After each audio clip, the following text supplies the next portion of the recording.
건강기능식품, 영양제 이러한 것들도 않으면 이것이 오히려 건강을 해하게 하는 나쁜 독소로 작용할 수 있다고 생각이 듭니다.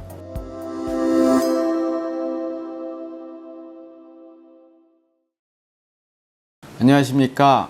일산에서 조기성 약국을 운영하고 있는 조기성 약사입니다. 이번 시간에는 음식의 음과 양에 대해서 말씀드리겠습니다. 제가 약국을 운영하다 보면 종종 우리 건강기능식품을 잘못 드시고 되려 건강이 나빠져서 오는 환자분들을 가끔 대할 수 있습니다. 그것은 자신의 체질에 맞지 않는 건강 음식을 섭취를 하고 오히려 건강이 나빠져서 온다고 볼 수 있습니다. 자신의 체질에 맞지 않는 음식을 꾸준히 먹거나 건강기능식품, 영양제 이러한 것들도 자신의 체질에 맞지 않으면 이것이 오히려 건강을 해하게 하는 나쁜 독소로 작용할 수 있다고 생각이 듭니다. 동양 철학과 한의학에서 보면 음양오행설을 바탕으로 하고 있습니다. 음양의 조화가 오행을 만들고 오행의 변화에 의해서 우주가 생기고 또 세상의 변화가 만들어집니다.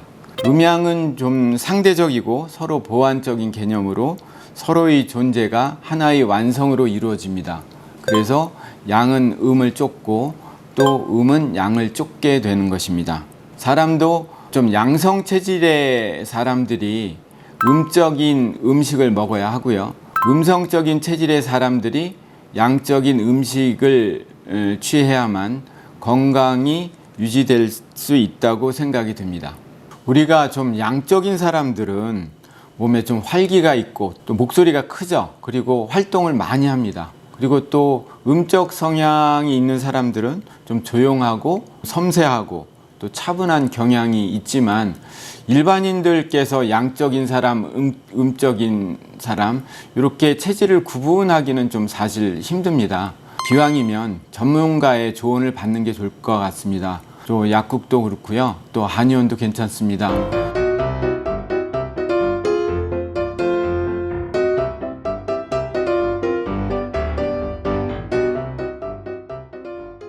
그러면 먼저 양성의 성질을 가진 식품, 성질과 또 음적인 성질에 가진 음식에 대해서 간단히 설명을 드리도록 하겠습니다. 또 양적인 성질은 어떻게 보면 우리 몸의 양기를 증강시키고 혈액순환을 좀 촉진시켜주고 몸을 따뜻하게 하는 성질을 갖고 있습니다. 반면에 좀 음적인 성질의 식품들은 몸을 좀 시원하게 하고 또 소염작용과 진정작용 그리고 영양을 보내주는 작용을 하고 있습니다. 분류를 해보면 먼저 곡류가 있습니다. 곡류 중에서 양적인 성향을 띤 것들은 찰지고 그리고 또 작고 또 열이 많이 생성되는 경향을 볼 수 있습니다. 또 그리고 열에 의해서 쉽게 부풀어집니다. 좀 커진다고 볼 수 있죠. 이런 것들이 밀가루, 찹쌀, 콩, 수수, 조, 깨, 기장, 옥수수 이러한 음식들이 여기에 해당합니다. 반면에 음적인 성향을 띤 곡류가 있는데요. 이런 것들은 우리가 찌면 좀 푸석푸석해지는 경향을 띠고 있습니다. 그래서 맵쌀, 보리, 현미, 매흑미, 팥, 율무, 메밀 이러한 것들이 있습니다.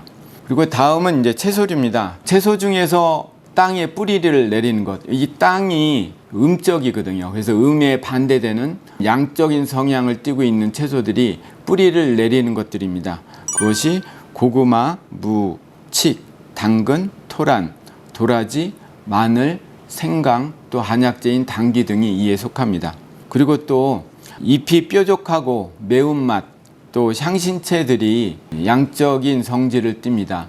잎이 뾰족하다는 얘기는 태양의 양기를 받지 않겠다는 모습이기도 하죠. 그래서 이에 해당하는 것이 파, 부추, 고사리, 쑥, 쑥갓, 양파, 달래, 냉이, 깻잎, 고추, 후추, 겨자 등이 속합니다. 그리고 또 음지에서 자라는 거 있죠. 대표적으로 인삼, 홍삼, 버섯 이런 음지에서 자라는 것들은 양적인 성질을 띠고 있는 채소류라고 볼 수 있습니다. 이에 반해서 잎이 좀 큰 것들은 음의 성질을 띠고 있는 채소들입니다.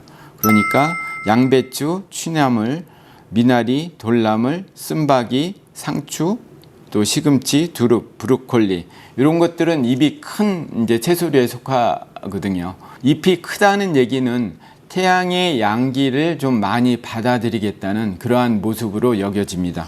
그리고 음적인 성질을 띠는 몇 가지를 더 보면 오이, 토마토, 우엉, 가지, 감자, 죽순 이러한 것들이 음적인 성질의 채소로 분류될 수 있습니다.